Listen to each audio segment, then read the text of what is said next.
amigas, amigos,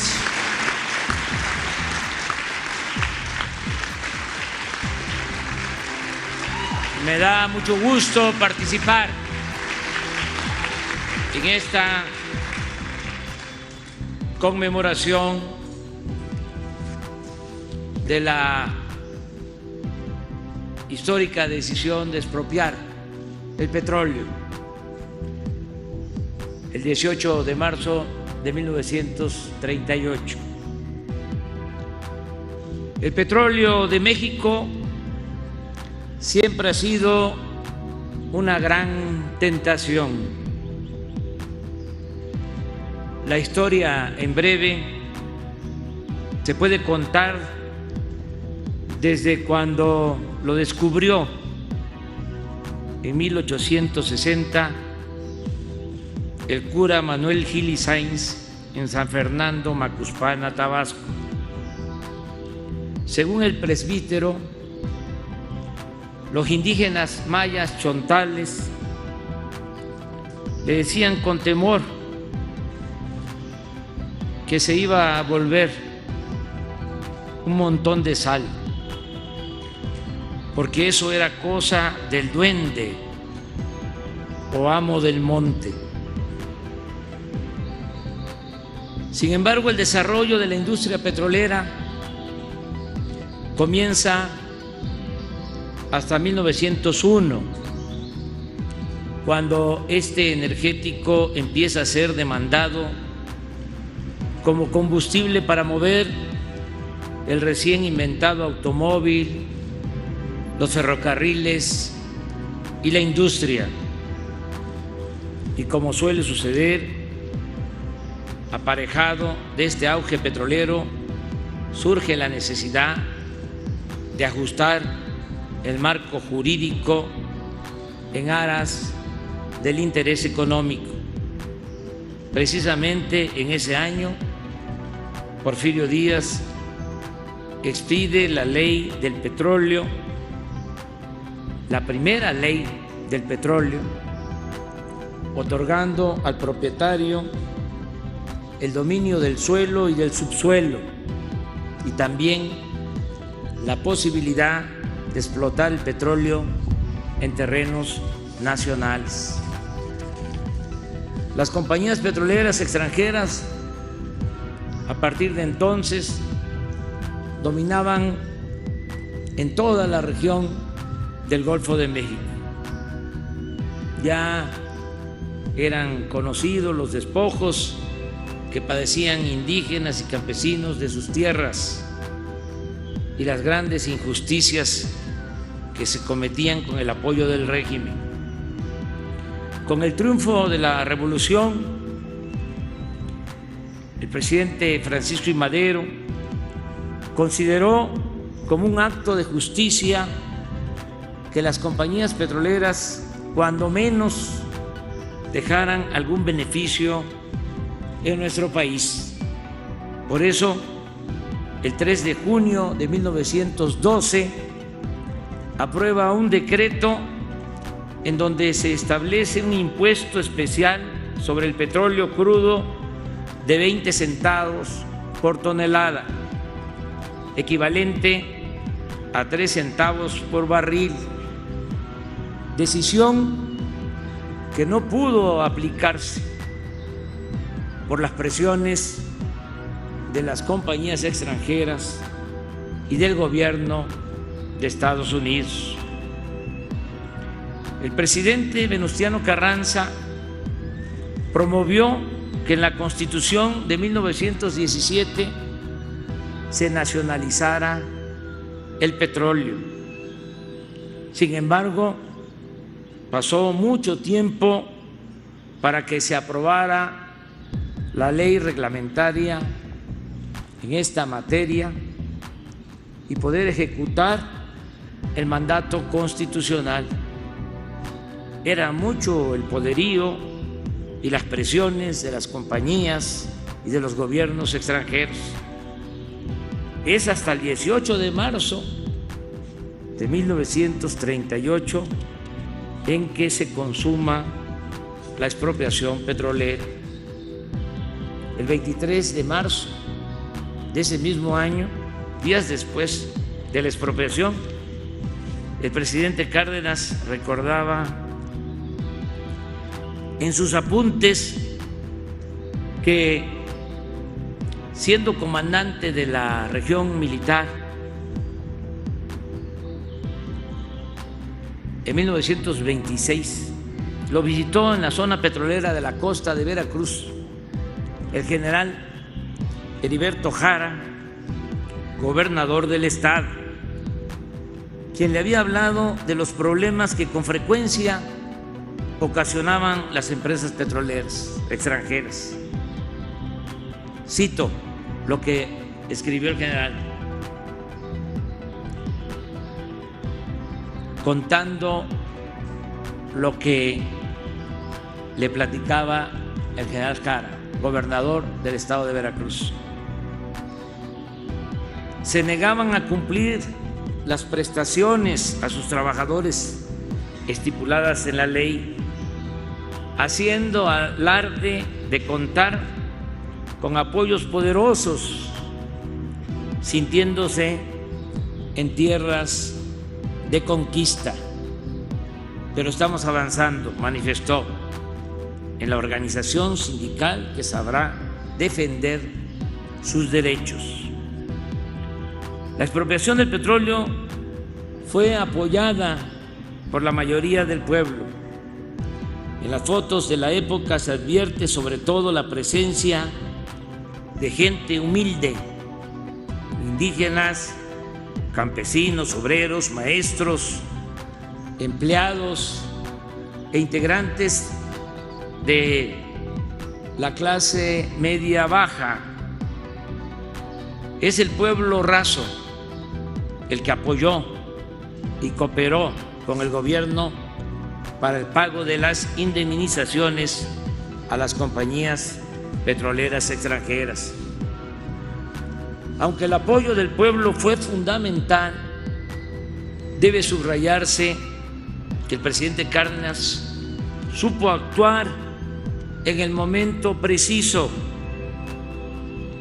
El general era un gran estratega político que sabía de la importancia del manejo de los tiempos.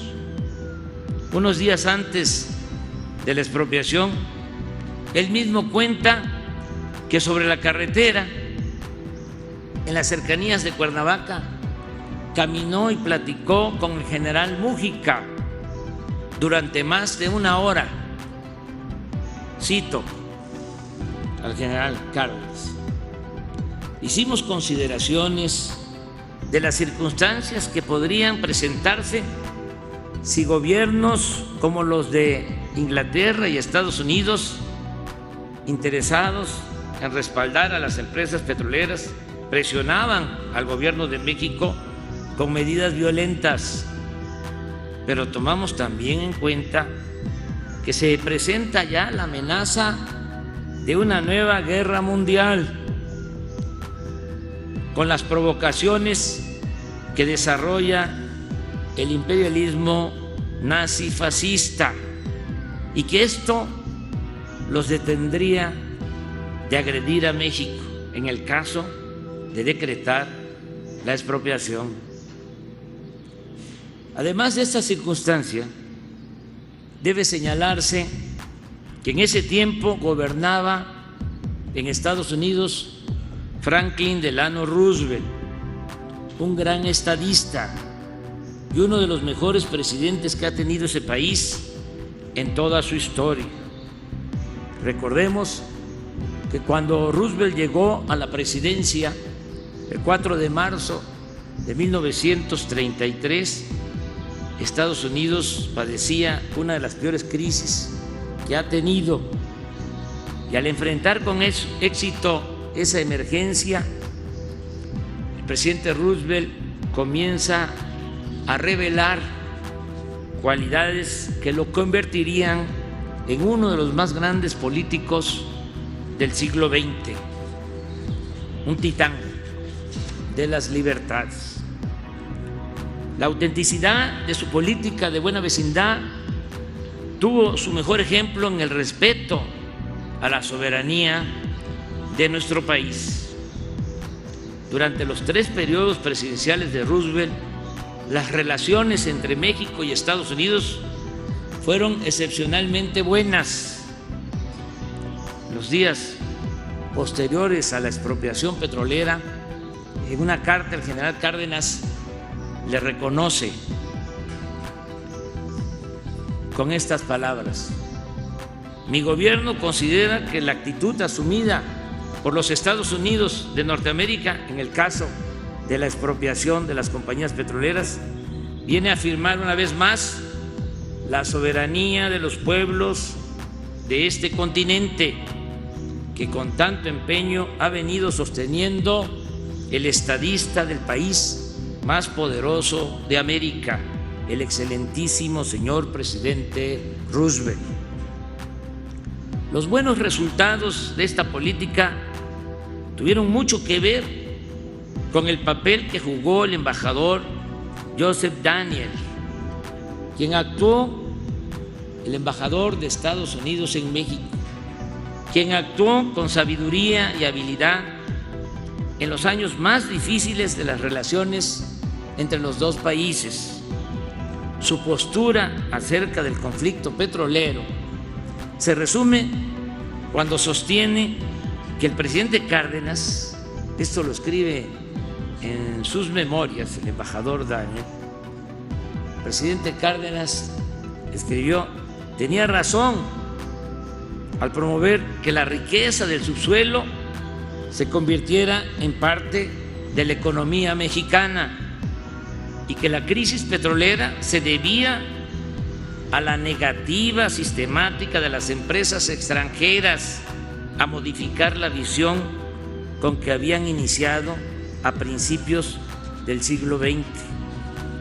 Decía Daniel, cito textual: consideran que los mexicanos nacieron para enriquecer a extranjeros y que Dios puso importantes recursos naturales en el subsuelo de México para aumentar las fortunas que se encuentran en los cofres de los explotadores y concesionarios. En los gobiernos posteriores al general Cárdenas se tomaron decisiones para otorgar los llamados contratos riesgo, entregando de nuevo grandes extensiones del territorio nacional a empresas petroleras extranjeras.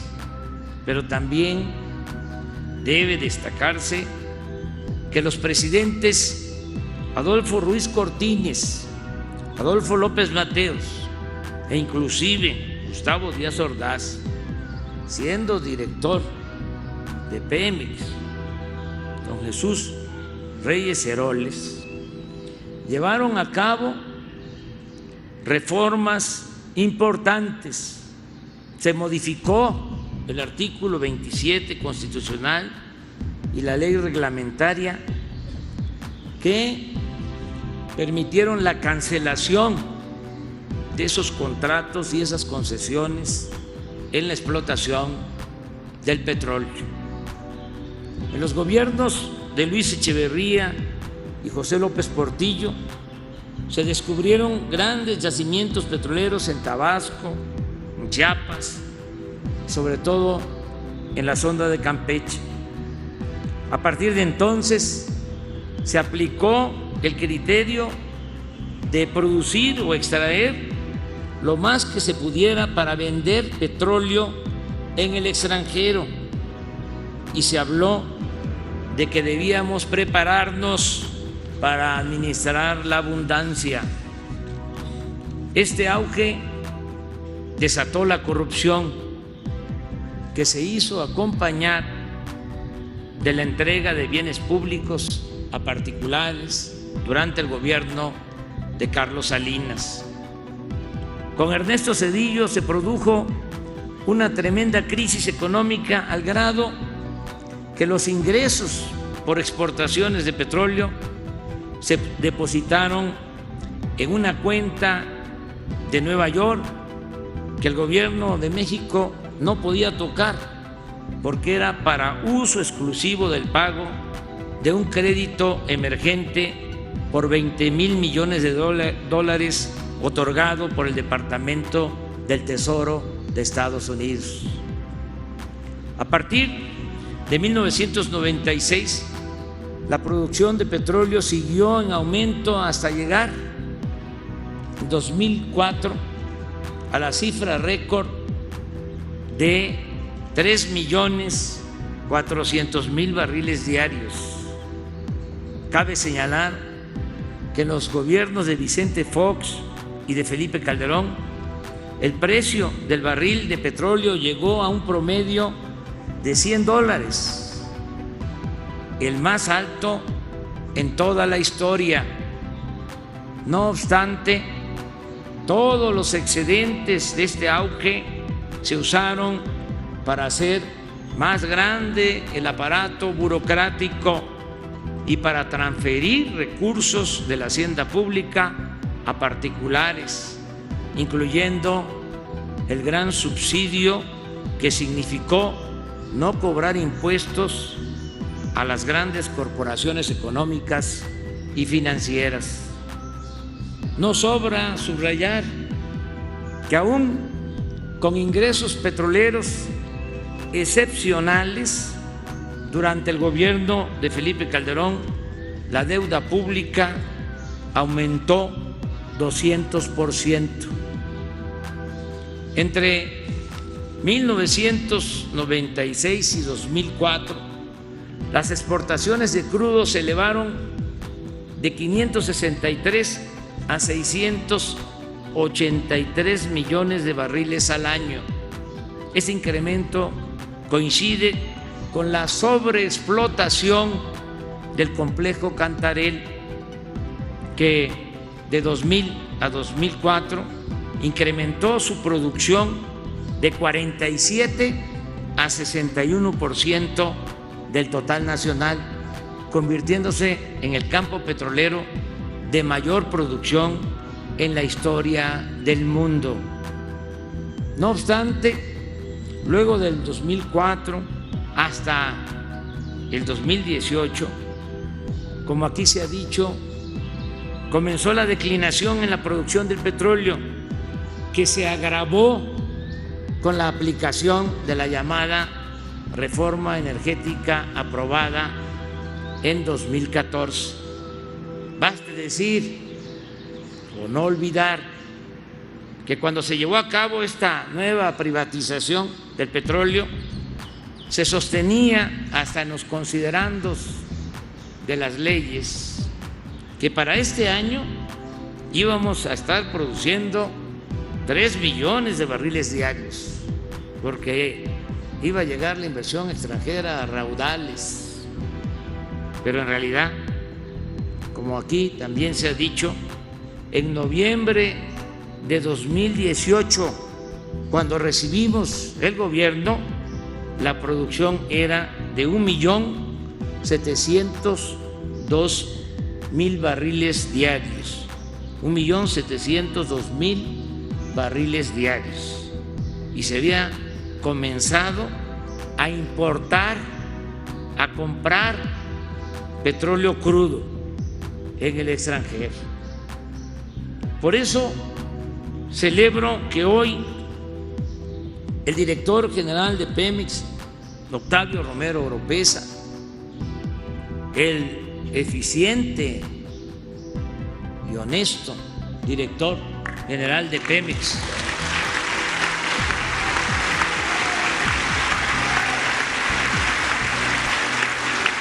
Octavio Romero Oropeza, nos esté informando que por primera vez en los últimos 14 años,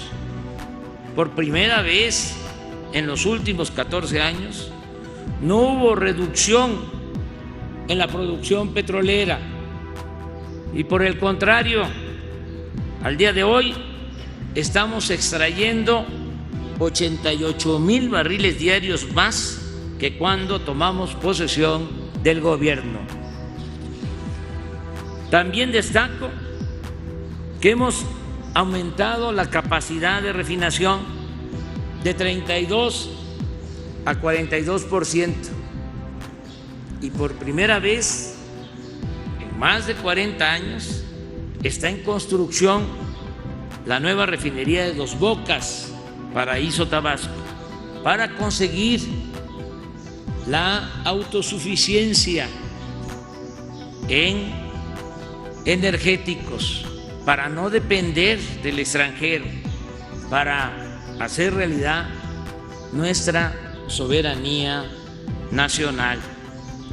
Felicito con todo mi corazón a los trabajadores y a los técnicos de Pemex.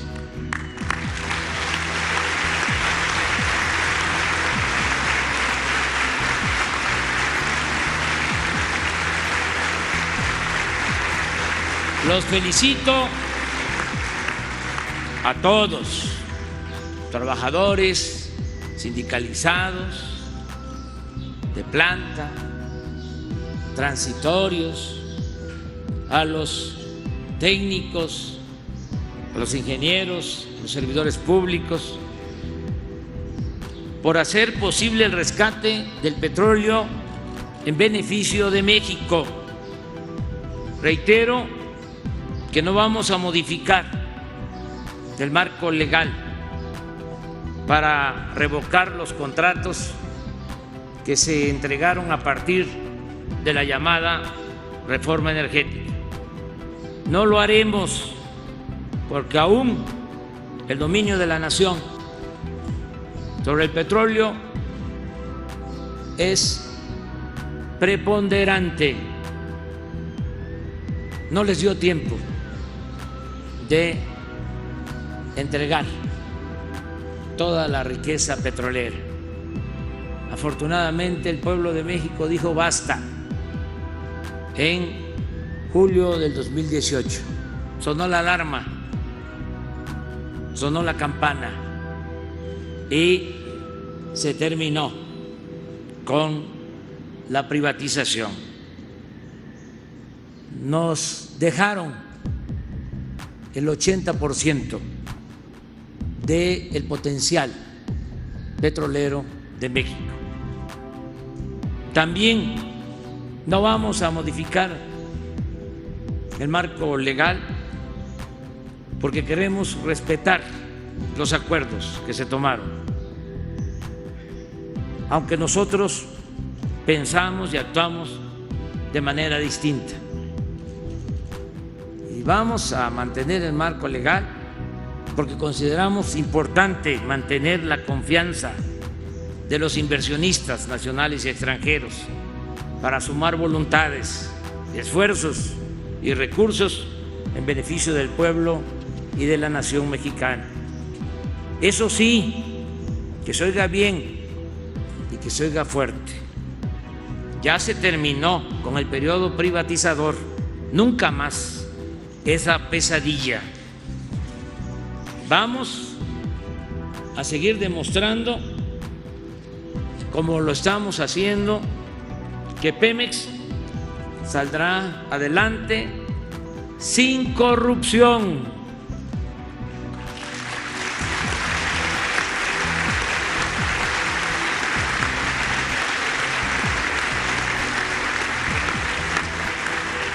Con eficiencia y con el apoyo de sus trabajadores. ¡Que viva la expropiación petrolera! ¡Que viva el general Lázaro Cárdenas del Río! ¡Viva México! ¡Viva México! ¡Viva México!